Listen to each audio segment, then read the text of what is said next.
Muy buenos días tengan todos ustedes. Este 15 de noviembre del 2017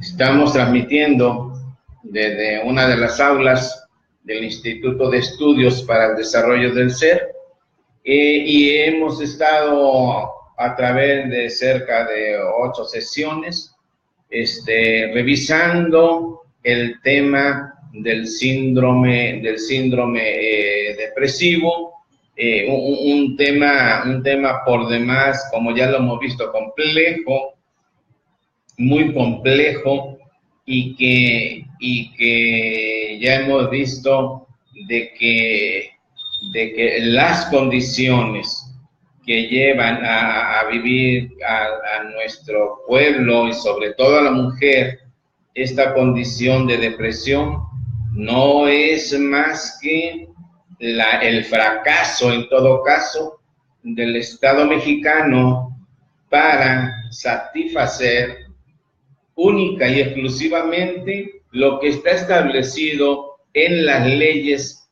generales que devienen de la Constitución Política de los Estados Unidos Mexicanos.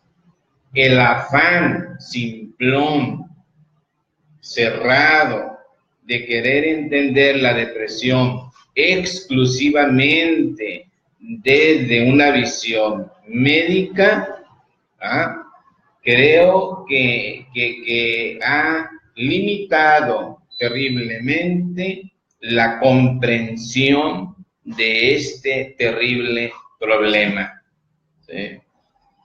Las mexicanas y los mexicanos viven momentos terribles en todo el país. Un gobierno que digo, ya nos aburre decir un gobierno corrupto. Ya hasta es aburrido decir que es un gobierno corrupto, ¿sí? Lo impresionante es que como ciudadanos ni siquiera hemos desarrollado el pensamiento crítico que nos permita poner en tela de juicio la voracidad de nuestros gobernantes, la voracidad de nuestros políticos de todos los partidos y la voracidad de ciertos poderes fácticos que no se hartan en tener a la gente en una eterna genuflexión. Esto es terrible. Esto es terrible porque uno que más quisiera que la gente se curara con una pastillita, ¿sí? Pero no, esto no es así. No es asunto de pastillas, es asunto de proteínas, y bueno, hasta ahí lo puedo decir. Es un asunto de proteínas y de mucha cesera que nos permita poder dar, sobre todo con ese momento en el que decidimos dejar el control de nuestra vida en las manos del otro. Fíjense qué impresionante. Algunos anuncios pertinentes.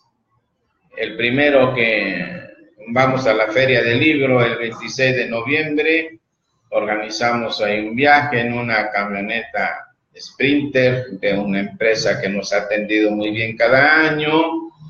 Y bueno, pues quedan ahí algunos espacios si quieren acompañarnos.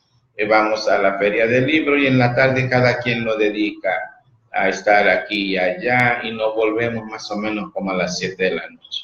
Es una experiencia hermosísima. Yo lo aprovecho para visitar la zona internacional y las universidades que siempre tienen cosas novedosas en los diferentes temas que me gustan, como la antropología, la pedagogía, algo de psicoterapia, a veces algún temilla en psicología, pero bueno, todo lo que tiene que ver con la capacitación, y son cosas que a mí me gustan mucho, y la investigación, sobre todo la investigación universitaria. El segundo anuncio es hacerles una invitación, y si la quieren ir agendando, el día 1 de diciembre, por invitación del Comité de Ética aquí en el estado de Nayarit, me ha tocado dar la plenaria precisamente el viernes 1 de diciembre en el auditorio de la Escuela de Medicina a las 9 de la mañana. La verdad, les invito porque me han permitido mantener este estilo tan maravilloso de poder abordar la filosofía de esta manera sui generis, a la manera de Alfonso Flores. Y bueno, pues esto es maravilloso, porque bueno, ahí veremos un tanto los temas de la bioética de una visión muy particular. Así que los invito si quieren estar ahí. Ahí habrá un espacio, estaremos de 9 a 10:30 de la mañana. En cuanto esté la invitación formalísima, yo la publico en los diferentes Face para que nos acompañen, ¿sí? Bien, pues vamos a nuestro tema. Nos quedamos entonces estamos en el área subclínica todavía, ¿verdad? Cuando estamos en esa fase distímica, miren, pasa cada cosa en esta fase subclínica, porque ustedes han visto a estas chicas súper perfectas, ya conocen alguna perfecta, ¿no? Sí. De esas que llegan a una casa y lo primero que hacen es tallar el mueble de ahí, le hacen así, y luego lo ven y se lo enseñan a la anfitriona para hacerla sentir viril. Esas son las perfectas. Y esas perfectas sufren de tan perfectas porque es una angustia terrible. Y bueno, pues no hay súper perfecta que al final de cuentas se convierte en la servidora de todos. Esa es la tragedia y esa es una de las señales de que corren para la depresión. Hágame usted el favor. De tal manera que todas aquellas personas que son premiadas socialmente por olvidarse de sí mismas, caminan para la depresión, para el síndrome depresivo, ¿sí? Les agradezco todo este acompañamiento que me están haciendo allá desde Texas, qué maravilloso, Mexicali, la gente de aquí de Tepic, Guadalajara, qué maravilloso. Javier, qué gusto verte, qué gusto que nos acompañes. Javier, el día de la conferencia voy a leer en la variación un cuentito que se llama Cantando y Contando, un cuento que tiene que ver con el medio ambiente. Te va a encantar, luego te llevamos el proyecto, porque parte de esto es cantado. Y la verdad es hermoso este cuento maravilloso y nos sirve para ver los aspectos bioéticos, entonces lo quiero poner como variación. Le vamos a dar el estreno a este cuento y bueno, pues tiene que ver con lo que Javier Adame hace, ¿no? Entonces, ¿se dan cuenta qué bonito todo esto? ¿Sí? La filosofía, la filosofía analítica, maravillosamente sirve para no entender absolutamente nada de lo que pasa en el mundo. Pero la filosofía hermenéutica, la filosofía fenomenológica, estas filosofías en las que yo me veo inmerso, nos permiten entonces sí entender la problemática nacional y poder insertar posibles soluciones a través de análisis muy profundos en términos de proceso, ¿sí? Entonces, desde ahí vamos a trabajar. Bien, pues entonces nos quedamos con la perfecta, porque vaya, la perfecta entonces es el preludio de la chica que se va a deprimir luego y con el tiempo, ¿verdad? Bien, entonces nos quedamos que en el horizonte subclínico o de latencia o distimia, hermana Ana, sí. Las pedradas así como que les pongo así como ese plástico de burbuja, así como para que nomás roce. Qué gusto verte. No. El pensamiento de fracaso ante las expectativas de los padres. Imagínate nomás qué terrible. ¿Se dan cuenta? Vuelvo a leerlo. ¿Sí? Porque es un libro que escribí sobre este tema. Y pensamiento de fracaso ante las expectativas de los padres. ¿Sí?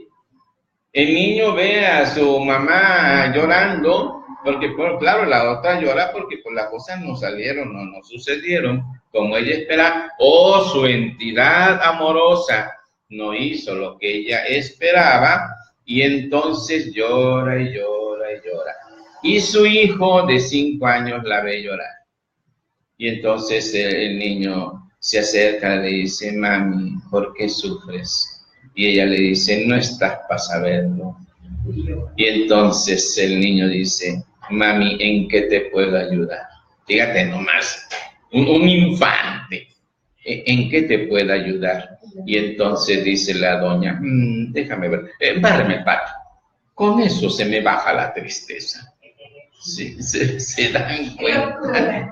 Entonces lo que nosotros hacemos son niños utilitarios. Anoten, niños utilitarios, ¿sí? Y así crecen, ¿sí? Entonces el niño crece pensándose en niño utilitario porque la mamá no tiene ningún empacho en aceptar la oferta. A nuestros hijos los debemos de celebrar su santo el 13 de septiembre, ¿sí? Porque tenemos una bola de niños héroes, de esos que se envuelven en la bandera y luego se dan contra el piso en nombre de sus papis y por el deseo de ser aceptados. ¿Se dan cuenta? Porque desde chiquitos ya quedamos, les han enseñado de que para ser amados tienen que hacer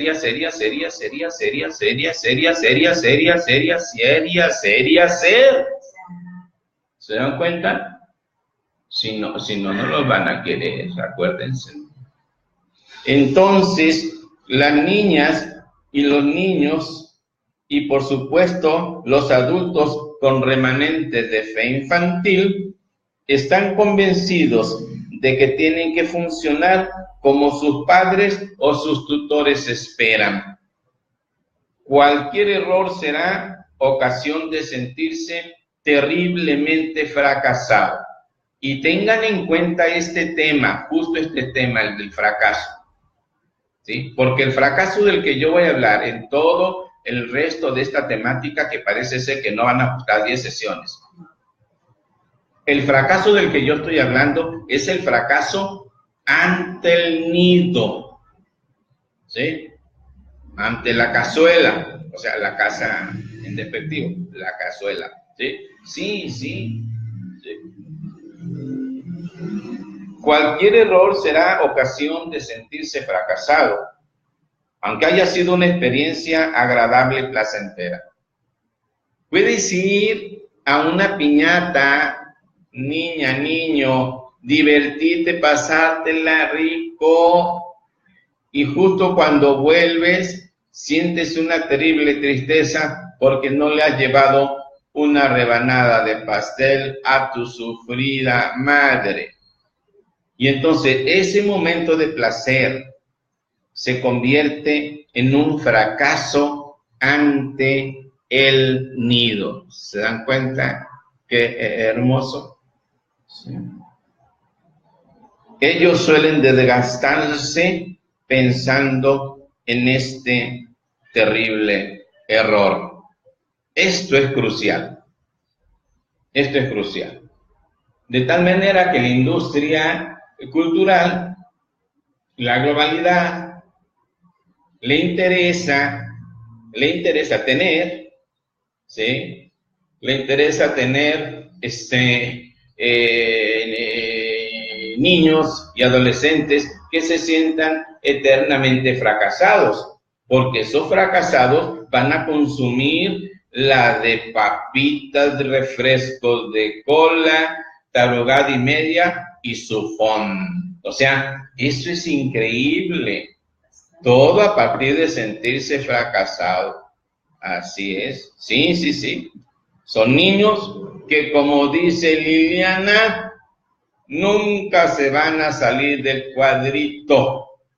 Aunque brinquen, salten, correteen, vayan, vengan, siempre están en el cuadrito. Me encanta saludarte, qué hermosa, sí. Sí, sí, sí. No, recorre el mundo y un día se descubren que siguen en el mismo cuadrito. Se dan cuenta qué hermoso, no se me olvida, es una maravilla ese momento. Se dan cuenta qué maravilloso, qué hermoso, ¿sí? Es increíble. Entonces, el niño y la niña siempre están en pensamiento de rechazo. Ellos siempre se viven rechazados. Una vez fracasado ante el marco moral familiar, aclaro, una vez fracasado ante el marco moral familiar, vivirá con la idea catastrófica de verse rechazado por sus seres queridos. Imagínate, así llegan hasta el casorio, ¿sí? Entonces ya no buscan pareja, buscan la aceptación, la entidad es lo de menos, ¿sí? Porque lo que llegan buscando es aceptación, ¿sí?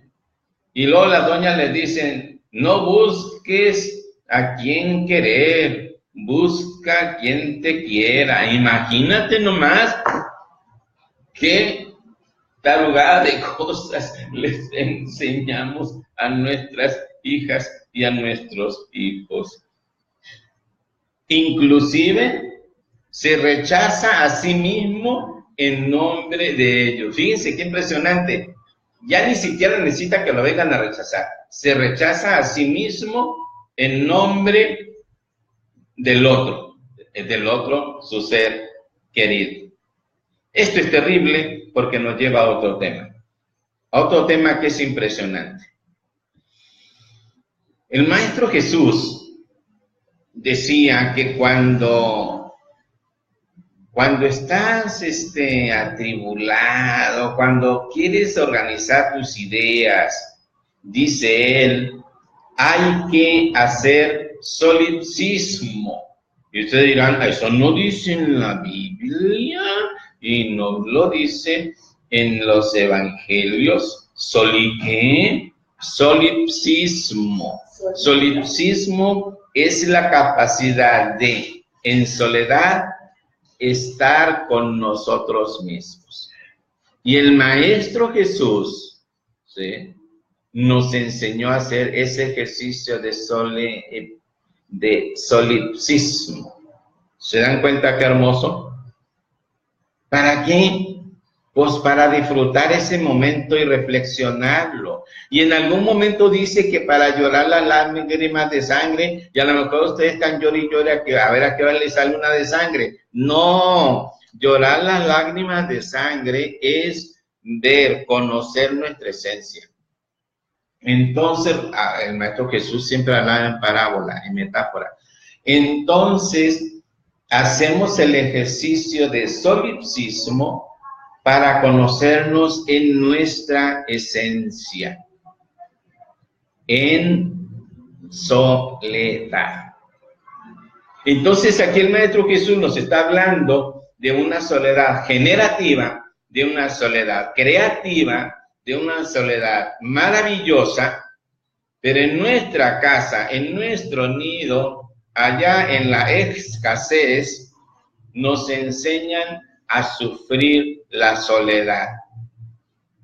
¿Qué nos dicen? Ay, te vas a quedar castigado.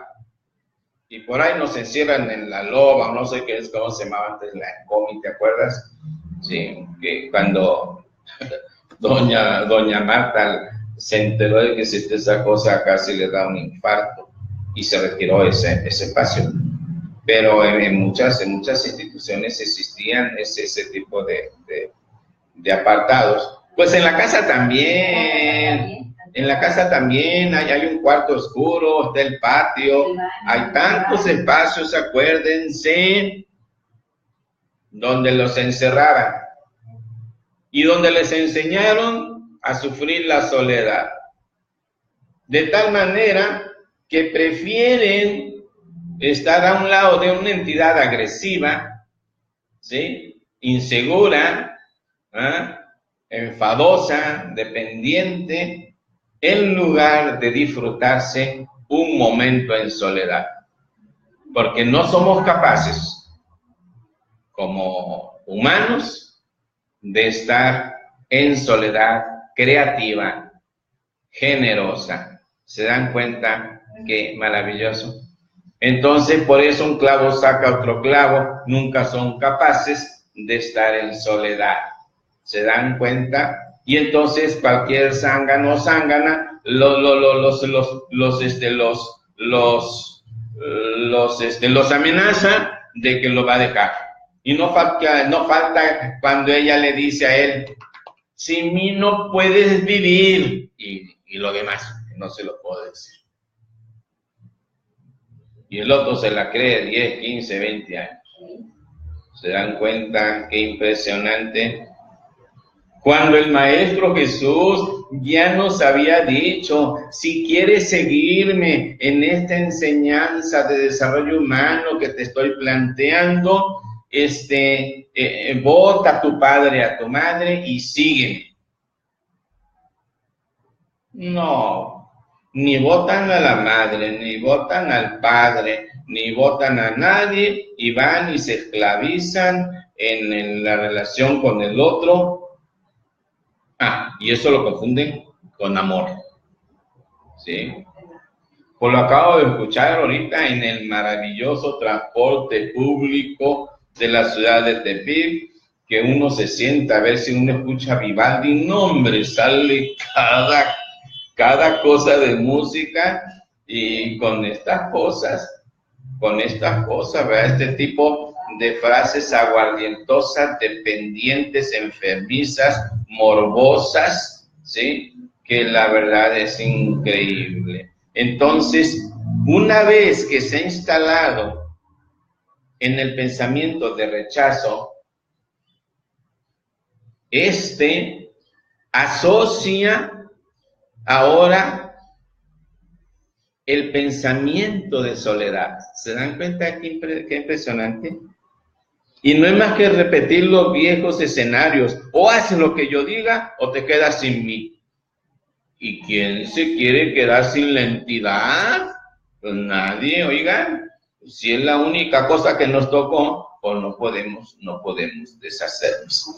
No. Y uno tiene que chutarse todas estas cosas porque nos enseñaron, en principio, que no podemos vivir sin el amor del otro. Luego, que no podemos vivir sin ese otro. Luego, que tenemos que soportar todas las impertenencias y necedades de ese otro. Imagínense nomás qué formas de vida, ¿sí?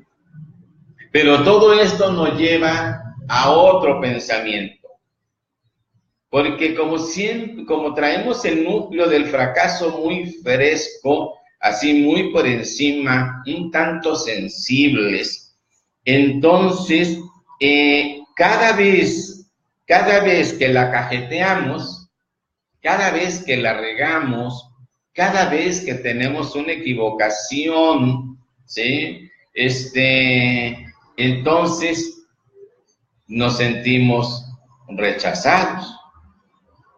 Entonces, primero nos sentimos cajetosos, la regamos. Luego nos sentimos rechazados. Pero como siempre tenemos una entidad a quien servir, a quien idolatrar y ante quien hincarnos, entonces se activa el pensamiento de culpa. Pensamiento de culpa. ¿Sí? Pensamiento de culpa. Y el pensamiento de culpa es el miedo a perder ese amor congruente de mi entidad manipuladora. ¿Se dan cuenta qué hermoso?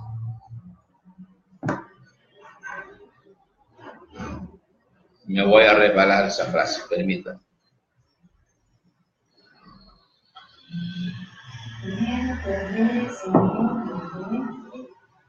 Efectivamente, si ustedes me están acompañando, Margarita ahí está poniendo frases maravillosas, pues, ¿sí? que dan sentido a todo esto, ¿no? Entonces, la culpa es una sensación de quedar a deberle al otro. ¿Se dan cuenta? Y entonces siempre salimos debiendo, afectivamente, siempre salimos debiendo. Entonces la culpa es el invento cultural más maravilloso de la industria cultural. Porque en base a la culpa se mueven millones de dólares y millones de euros, ¿sí? Es increíble todo lo que se mueve alrededor de la culpa. En base a la culpa se han mantenido, aunque ya todas jodidonas, pero se han mantenido algunas religiones, cada vez más exhibidas, cada vez más huecas, cada vez más incongruentes, están totalmente a la baja. Si estuvieran en la bolsa, estuvieran en el piso, porque por pronto, poco a poco la gente se ha ido dando cuenta que las enseñanzas de Jesús no están allá adentro de un claustro. Las enseñanzas de Jesús están con nosotros. El Maestro Jesús es un maestro existencial, es un maestro exigente, que nos enseña, en principio, a amarnos a nosotros mismos, ser respetuosos, cuidar nuestro ambiente y párenle de contar con una serie de enseñanzas que nos ha dejado. Y entonces, la gente que le gusta el desarrollo espiritual ha encontrado que estar con su Dios no requiere en lo absoluto de ningún intermediario, que aparte de todo sale muy caro. Y la relación con Dios, con tu Dios, no requiere ni un solo centavo. ¿Se dan cuenta qué hermoso? ¿Sí? Pensamiento de culpa. Siempre salimos debiendo afectivamente. Y no hay manera de pagar tanta deuda afectiva, porque nos han querido tanto, que no alcanzamos con qué pagarles. Ante el rechazo, la niña o el niño o el adulto con harta fe infantil se dedican a hacer y hacer para recobrar la aceptación, el amor perdido, o, en el mejor de los casos, el amor nunca tenido. Y precisamente cuando estaba dando por primera vez esta conferencia hace 3 años, alguien me decía, tú has dicho que solo los infantes y los niños tienen necesidades. Y efectivamente yo les comento que sí, tienes razón. En términos afectivos, Solo los infantes y los niños tienen necesidades. En un adulto sería necedad. Las relaciones entre los adultos son de gusto, para estar a gusto y cotejando. ¿Se dan cuenta qué hermoso? Dicho de otra manera, hasta antes de los 11 años, ¿sí?, es del ámbito de la necesidad. Después de los 12, del ámbito de la posibilidad. Y para los que no crecieron, del ámbito de la necedad. ¿Se dan cuenta qué hermoso tema? Acabamos de ponerle ya los pensamientos elementales para entender de lleno el tema clínico, antropológico del síndrome del rechazo. No lo olviden, son subclínicos. La angustia en sí, el pensamiento de fracaso ante las expectativas de los padres, el pensamiento de rechazo, el pensamiento neurótico de soledad, el pensamiento de culpa y estas tristes actitudes de búsqueda de la aceptación. No las olviden porque esta la vamos a estar barajeando en las próximas sesiones para entender de lleno ya, ¿sí?, lo que es el horizonte clínico de la primera y la segunda infancia o de la represión global. Veremos temas como lo mismo trastorno de la evolución del pensamiento, el trastorno del control de esfínteres,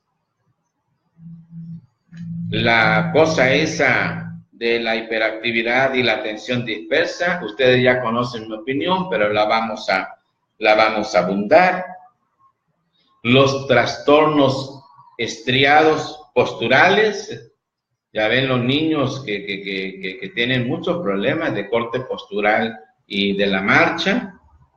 Veremos también los trastornos viscerales, ¿sí?, todas las enfermedades viscerales que tienen los niños y los adolescentes, las conductas socialmente inadecuadas, tanto en el hogar como en la escuela, ¿sí? Y esos son exclusivamente de los niños, ¿sí?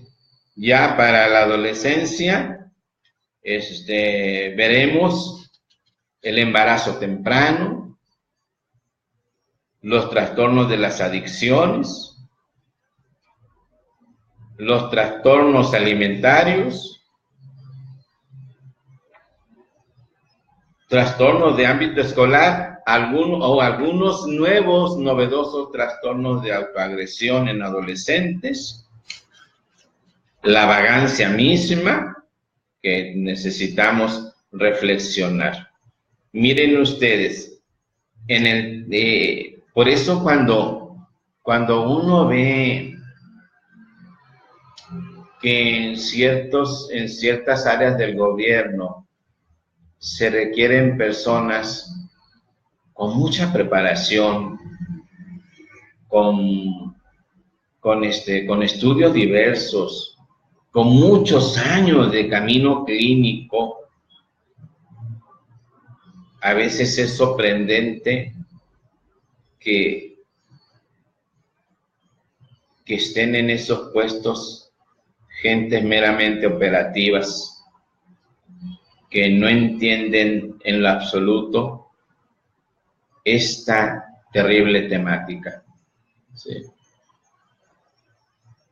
Yo llevo 28 años de academia y apenas me ajustan para entender globalmente todo este problema, ¿sí? Y la verdad que es increíble todo lo que pasa en este ambiente. Y no es que yo esté pidiendo trabajo, que ni tiempo tengo para eso, pero sí gente con perfil, porque eso sí necesitamos, que a final de cuentas nosotros lo pagamos con nuestros impuestos. Entonces queremos gente que tenga perfil. No se trata de si estimo o no a una persona, se trata de los perfiles. Y entonces cuando enfrentamos el problema del embarazo temprano, que repuntó el embarazo en adolescente, repuntó en este último año, como ha repuntado las adicciones, como ha repuntado tantas y tantas situaciones que vive el adolescente, ¿sí? Un adolescente al que ha sido terriblemente incomprendido y etiquetado, ¿sí? Entonces, créanme que sí tenemos que poner por ahí el dedo y decir cuidado con esto, pues. Con esto terminamos en nuestra sesión del día de hoy. Ha sido maravilloso estar leyendo y muy participativas y participativos. Sí, siguen las participaciones en el inbox y por supuesto que sigo contestando a todas sus preguntas. El tema se torna apasionado ya, se torna apasionado en tanto la necesidad que tenemos de comprender una temática dolorosísima. Si les digo que detrás de toda adicción está la depresión, detrás de cada trastorno alimentario, como la obesidad, por ejemplo, está la depresión. Si detrás de la pobreza misma está la depresión, entonces, díganme, vean ustedes el tamaño de la problemática que estamos enfrentando. ¿Se dan cuenta? Y de esto solamente vamos a poder salir a través de la reflexión, y que aprendan a reflexionar, de eso me encargo yo. Tenemos muchos años por delante y podemos seguir trabajando muchas temáticas para que ustedes puedan reflexionar. Acuérdense, y si no se acuerdan se los comento, la única posibilidad de que la reflexión funcione es cambiando la perspectiva, porque si reflexionas desde la misma perspectiva de los 20 años, entonces te vas a quedar, como dijo Liliana hace rato, adentro del cuadrito. Entonces la clave aquí es cambiar la perspectiva. Por eso te digo, de eso me encargo yo, que tenemos muchos años para trabajar estos temas. Podemos ser una sociedad más sana, con un desarrollo espiritual que nos permita ser felices y que nuestras familias sean felices y que seamos una sociedad productiva, armónica, amena, ¿verdad? Entonces, síganos acompañando, inviten a la gente, platiquen estos temas allá con los demás. Fue un placer estar con ustedes. Les agradezco a todas y a todos su acompañamiento y los veo el próximo miércoles a las 9:30 de la mañana, hora de Tepic. Que estén muy bien. Los veo el próximo miércoles.